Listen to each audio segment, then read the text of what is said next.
the decreasing of poverty in Cambodia due to economic factor. For the Khmer Rouge and the Civil War, the Cambodian government tried to lower down the poverty rate.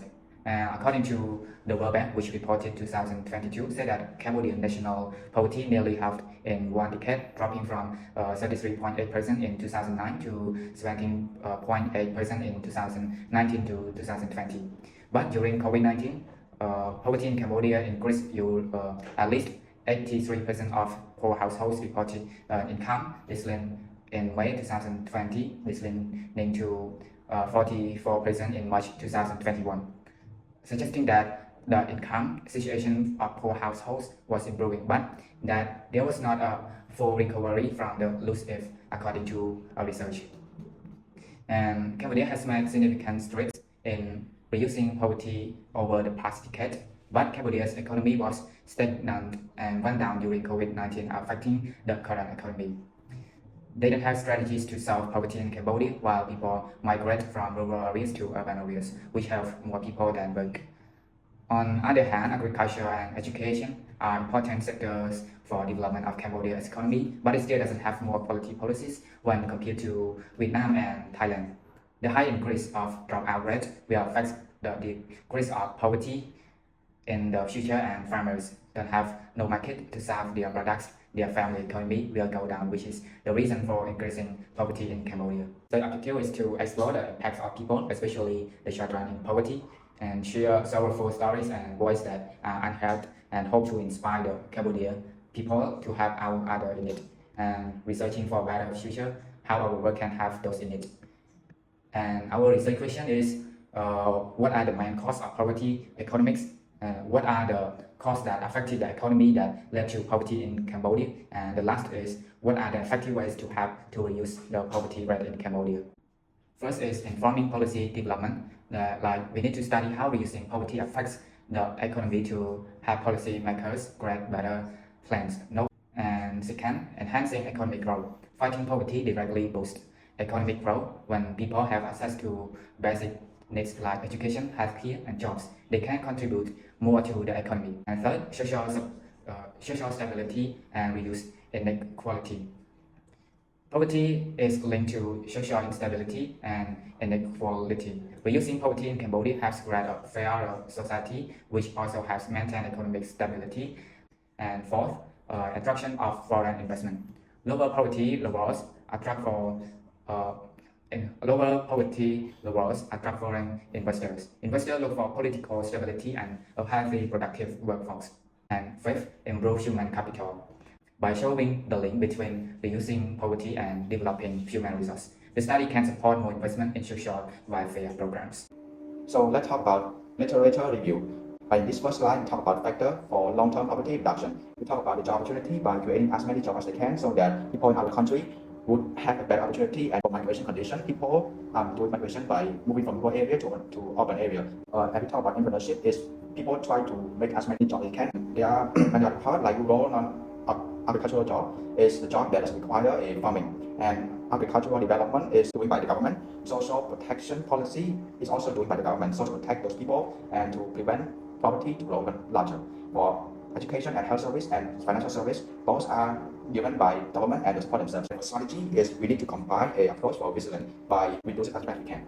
The next slide is micro level issue. For micro level, we talk about resilience on agriculture and small landholder with low profit margin who does the farming but they don't get any profit at all. Some of them, and some even go into debt because they sell it for a very low price because the market is not there for them. And for the macro level, it is inconsistent agriculture growth. So between the year of 2004 and 2012, the agriculture in our country grew 5.3%, and between 2013 to 2014, it's between 1 to 2%, and in 2016, it's only 0.6%, which is very, very low. And the impact of weather change and need more state support for smallholders. To the next slide, we talk about the job opportunity. For job opportunity, there are many categories like foreign investment in clothes and tourism, job creation for women and men, and 2017 labor law limited union for potential impact on wage growth. So for foreign investment in clothing and tourism, is focusing on those foreigners who invest in our country by investing in our people themselves. So we create more opportunity for them. For job creation for women and men is about the government and construction. So in 2017 labor law limits union potential impact on wage growth. So it's a law that used by the government in 2017 to limit the labor law to not go overweight workers themselves. having on to human development education. So in the year of 2020 to 2015, investment in lifespan education have grown really high, and government is doing it repeatedly by improving the weight and the lifespan education on all people themselves. Between the year of 2014 to 2022, the amount of school dropout rate has increased from 12.7% to 23%, which is really high for our country.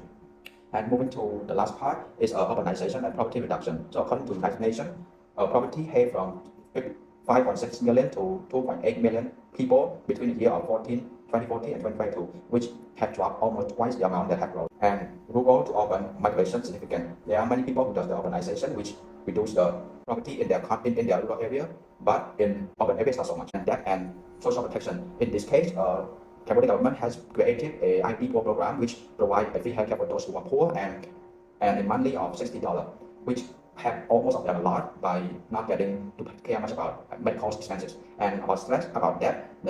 They have to do so many jobs that to reduce the debt. But that policy implication is that they have to minimize the high quality data to produce more of the important one. So in that case, Thailand are having much more, but government is doing their job to reduce those.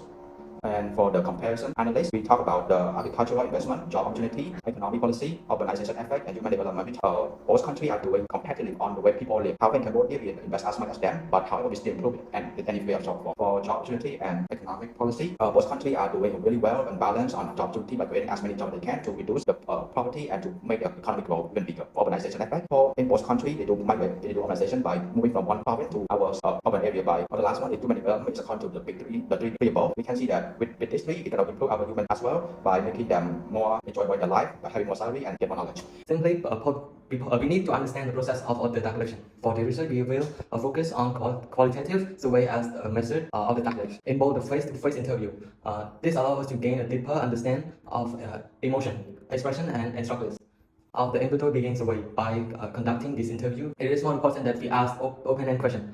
This allows to respond to express their emotion and provide the detailed response. We should also encourage the respondent to elaborate on their struggles and provide individual insight. The qualitative method will allow us to deeply understand the root of the problem. This is because the response can be expressed their concern and obstacles. Ultimately, this will help us to find a method and solution to solve the hardship they are facing in their attempt to get out of poverty.